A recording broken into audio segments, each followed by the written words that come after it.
There is an image on social media that has like, which do you prioritize first? And there's a tea kettle that's boiling, a phone ringing, a baby crying in the background, and like a dog, I think, it's like, destroying something. And in the image, it's like, which do you prioritize first? You have to like put it in order of what you would handle. And so, on my spiritual imagination, I saw, you know, money, school, your job, like destruction in the background, hanging out with your friends, and then Jesus. And it's like, which do you prioritize first? And thinking about this really kind of just hit me like, we know that Jesus is coming back, right? And because we think we have time,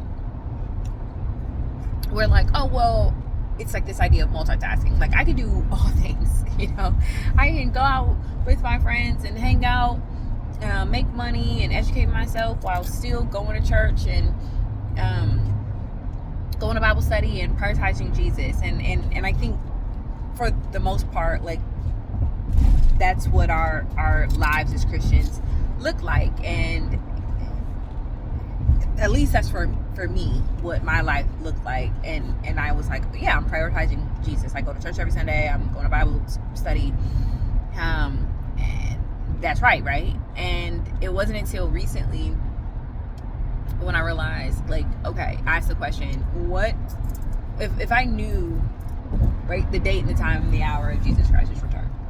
And it's funny because what was that one guy who said Jesus Christ was returning on like September 23rd or something like that, and people started selling all their stuff. I mean, I don't really know why they started selling their stuff, but if they were selling all their stuff, and Jesus Christ didn't return, but it brings up this really good point, right? Like, if you did know the date and time, right, in the coming years and days that Jesus Christ was returning, what would you do?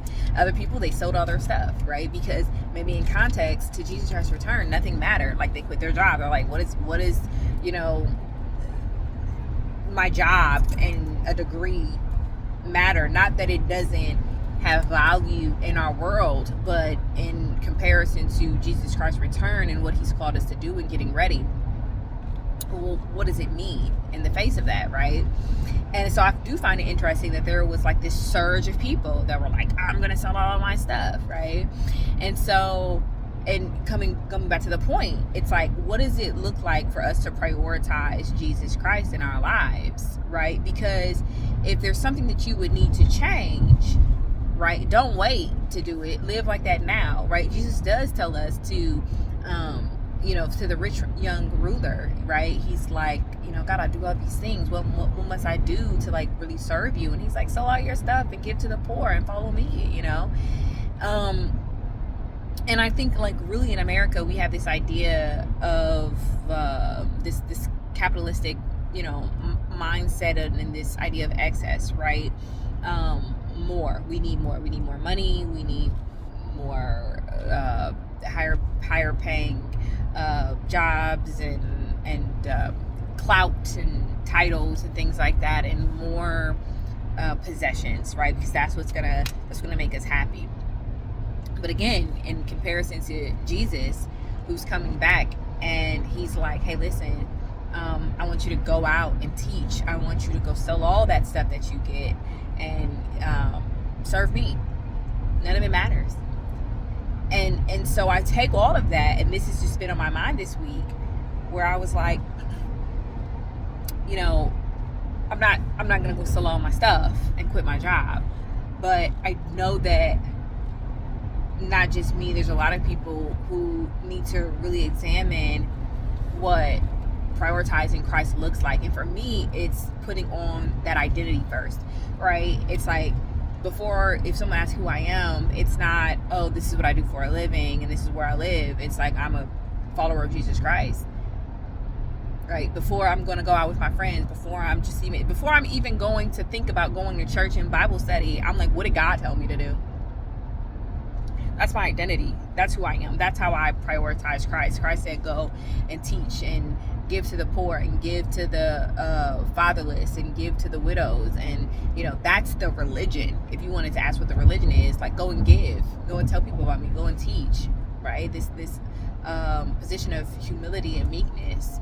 And thinking about that, I'm like, yeah, no, that's definitely not how I've prioritized Christ. And if I did know the time and the date, for the people who are like, I wouldn't have to change anything because I'm doing, what that says Lord, like, that is beautiful.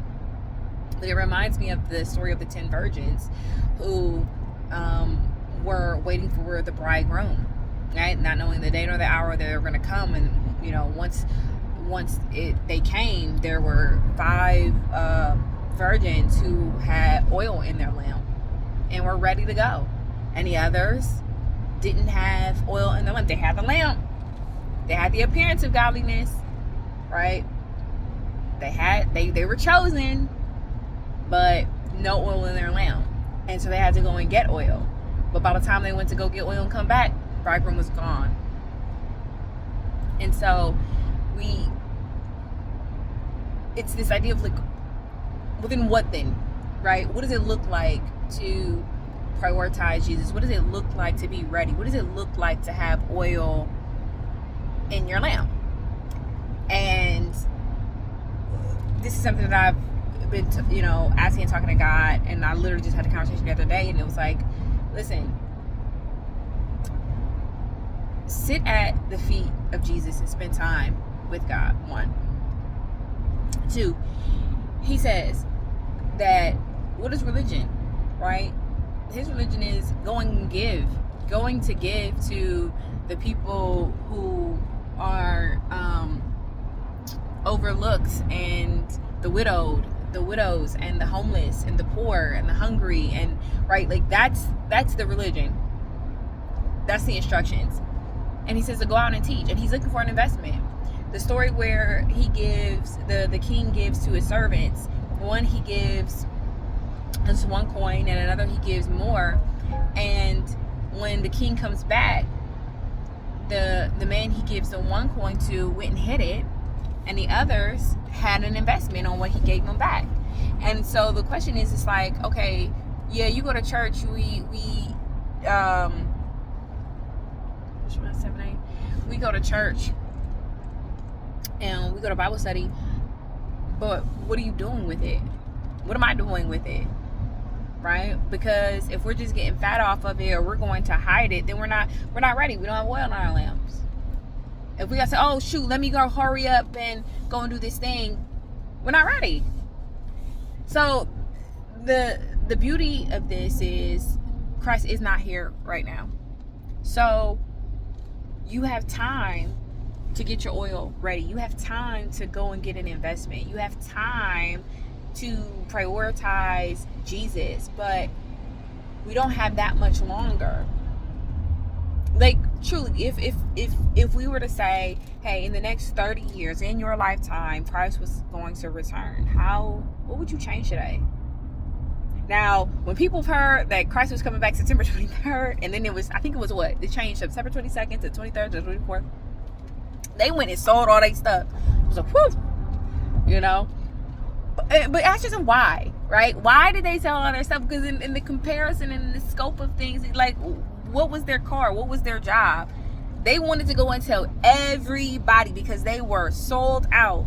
Like, hey, Christ is coming back, and I don't want you to be left behind, because nothing else mattered in that regard. So how do we take that and live today? Living in this world, but not being of this world. Giving to Caesar what's owed to Caesar, but not